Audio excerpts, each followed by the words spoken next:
How to clean up my browsing data, অর্থাৎ আমরা কিভাবে আমাদের ব্রাউজারের হিস্টোরি বা ডাটাগুলো বা কুকি কাচ্ছি যেগুলো থাকে এগুলো কিভাবে আমরা ক্লিন করতে পারি। তো বিষয়টা খুবই সিম্পল, কিন্তু যারা না জানেন তাদের জন্য কিন্তু আসলে কঠিন। তো যাই হোক, এই সহজ বিষয়টি জেনে রাখা ভালো। অর্থাৎ অনেক সময় আমরা ব্রাউজিং করতে যে দেখি যে আমাদের লো কনফিগারেশন বা ব্রাউজিং হিস্টোরির কারণে আমরা ব্রাউজিং করতে গেলে খুব স্লো ফেস করি। তো এটি করার জন্য আপনি শর্টকাট কি হিসেবে কন্ট্রোল এইচ, যদি উইন্ডোজ কম্পিউটার হয়ে থাকে তাহলে কন্ট্রোল এইচ চাপ দিলে আপনার হিস্টোরিতে চলে যাবে। এই যে, তো যাই হোক, আমরা ডান পাশে এই যে তিনটা ডট বাটন দেখা যাচ্ছে, এখান থেকে ক্লিক করেও কিন্তু আমরা এখানে প্রবেশ করতে পারি। তো আমরা এই থ্রি ডটে ক্লিক করলাম, এখান থেকে দেখুন এই যে হিস্টোরি। তো এই হিস্টোরির পাশ থেকে একটু মাউস সরিয়ে নিয়ে আসলে দেখুন যে হিস্টোরি লেখা আছে, এখানে ক্লিক করলেও কিন্তু হিস্টোরিতে পৌঁছানো যাবে। এবং এখানে কিন্তু লেখা আছে যে কন্ট্রোল+এইচ।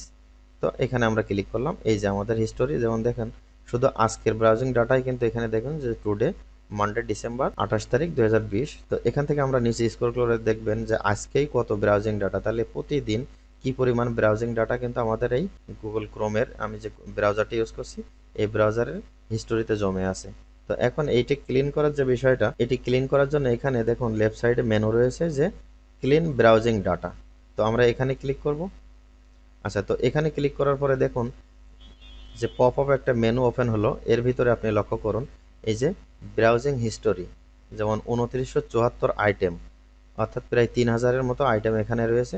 তারপরে তিনটা ডাউনলোড হিস্টোরি আছে। তারপরে cookie and other site data, হ্যাঁ, 522টা সাইটের কুকি এবং ব্রাউজিং ডাটা এর ভিতরে আছে। এবং কাচ্ছির ইমেজ ফাইল, যেমন 319 মেগাবাইটের ইমেজ ফাইল এখানে আছে। তারপরে 131টা হচ্ছে যে পাসওয়ার্ড সেভ করা আছে। তারপর অটোফিল আছে, সাইট সেটিং, যাক বিভিন্ন কিছু এখানে আছে। তো এগুলো কিন্তু আপনি অন্তত মাসে একবার করে হিস্টোরি ক্লিয়ার করলে বা সপ্তাহে একবার করে ক্লিয়ার করলেও কিন্তু আপনি ভালো ব্রাউজিং স্পিড পাবেন। তো এখানে একটা জিনিস বলে রাখি, সেটা হচ্ছে যে যদি আপনি অল টাইম হিস্টোরি ক্লিয়ার করতে না চান, মানে একেবারে শুরু থেকে এখন পর্যন্ত এই সব হিস্টোরি কিন্তু এখানে দেখাচ্ছে। আর যদি মনে করেন যে না, এই ড্রপ ডাউন মেনুতে ক্লিক করে এখানে যদি আপনি ক্লিক করেন, তো এখানে ক্লিক করে যে আমি শুধু লাস্ট 1 আওয়ারের, যে গত 1 ঘন্টা যে হিস্টোরিটা সেটি ক্লিক করলে কিন্তু এই দেখেন ক্যালকুলেটিং 33 আইটেম। তারপরে এখানে আপনি 24 আওয়ার্স দেন, অর্থাৎ গত 24 ঘন্টার 303 আইটেম। তারপরে এখানে দেখুন লাস্ট 7 ডে 782 আইটেম। তো এমনিভাবে আপনি হিস্টোরি আপনি ক্লিয়ার করতে পারেন। এবং লাস্ট 4 উইক, অর্থাৎ 1 মাসের। তো এখানে আমার 1 মাস আগে ক্লিয়ার করা ছিল, এই জন্য দেখুন 2974। তো যাই হোক, এখানে আমি যদি অল টাইম দিই, হ্যাঁ, এই যে অল টাইম মানে সমস্ত ডাটাই আমি ক্লিয়ার করে ফেলতে চাই। তো এই সিলেক্ট করা এই যে ফাংশনটা, এই সিলেক্ট করার পরে আপনি এখানে এই যে ক্যান্সেল এবং ক্লিয়ার ডাটা, তো আমরা এই ক্লিয়ার ডাটাতে ক্লিক করলে কিন্তু ক্লিয়ার হয়ে যাবে।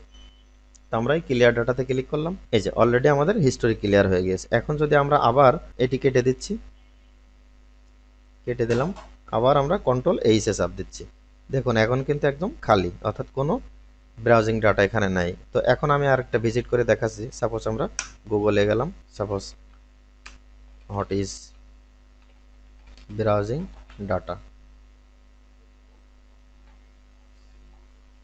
শুধু এতটুকুই আমরা এবার যে দেখে আসি। আচ্ছা, আমরা কেটে দিলাম, কেটে দেওয়ার পরে আমরা এই যে কন্ট্রোল এইচ চাপ দিলাম, যে দেখুন এই যে 7টা 30, এখন এই ঘড়ির টাইমও দেখুন এই যে 7টা 30, অর্থাৎ ডিসেম্বর মাস 28 তারিখ 2020। এখানে দেখুন এই যে টুডে মানডে ডিসেম্বর 28 2020, এই যে 7টা 30, এখন এখানেও ঘড়িতে 7টা 30 বাজে।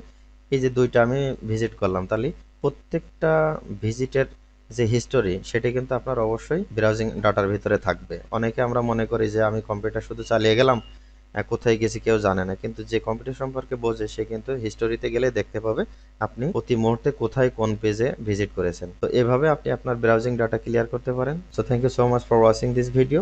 যদি ব্রাউজিং ডাটা বিষয়ে বা হিস্টোরি ক্লিয়ারের বিষয়ে কোনো সমস্যা বা প্রবলেম ফেস করে থাকেন, তো আপনি অবশ্যই কমেন্টস করে জানাতে পারেন, আমি অ্যান্সার করার চেষ্টা করব। So thanks again.